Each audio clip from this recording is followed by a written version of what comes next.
Prvi korak u farbanju betona je pranje betona. Ovaj korak je jako bitan i nemojte ga podceniti. Beton mora dobro da se očisti od svih nečistoća, od prljavštine, žabokrečine, bilo čega drugog. Ukoliko ne očistite beton kako treba, u nekom trenutku boju koju kasnije nanesete, prašina ili prljavština će podići. Moj beton je inače star blizu 40 godina i dugo sam razmišljala šta bi uopšte mogla da uradim sa njim, pošto se dobro drži, a opet ne izgleda tako lepo, i onda sam shvatila da je opcija farbanja betona možda trenutno najbolja.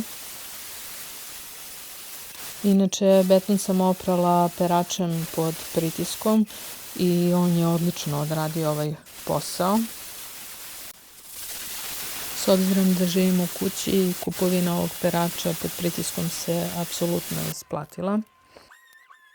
Tako da ako ga slučajno nemate, možete ili da ga pozajmite od nekog ili možete i da ga kupite, s obzirom da se apsolutno isplati. Sljedeći korak u svemu ovome je nanošenje podloge.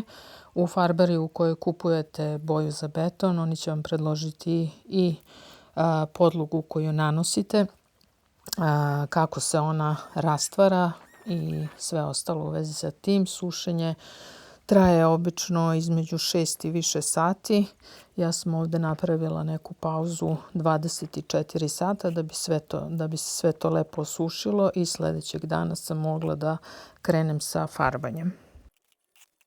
Sve ove korake odradite kako treba i podloga priprema vaš beton za nanošenje farbe, tako da svaki od ovih koraka odradite od početka do kraja kako treba.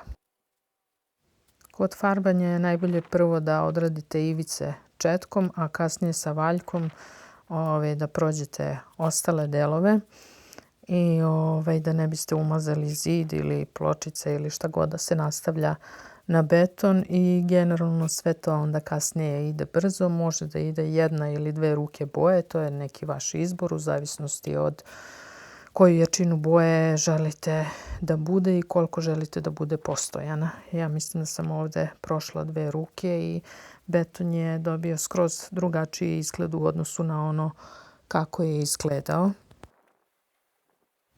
Ja lično nisam bila nešto oduševljena na kraju previše, ali me više ljudi, komšija i prijatelja pitalo šta sam radila i bili su oduševljeni cijelim ovim efektom, i sve u svemu mislim da je ovo super opcija ako ne želite da se bakćete sa majstorima, lepite pločice, a željeli biste da vam ova staza do vrata ili gdje god da prostor koji koristite izgleda malo pristojnije.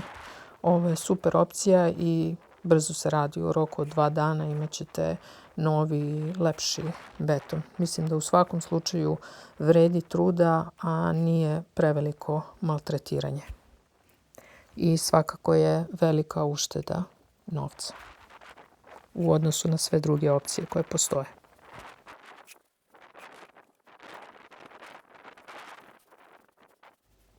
Šta vi mislite o svemu ovome i da li biste probali ovako nešto u svom dvorištu?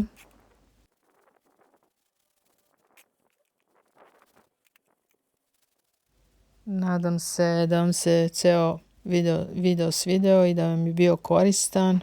I na kraju samo jedan mali savjet: ukoliko imate mačku ili druge mačke koje šetaju okolo, barem prvih sat, dva, pokušajte da iskontrolišete da vam se ne šetaju po okolnim delovima dvorišta, gdje imate možda pločice i mogu da ostave svoje otiske.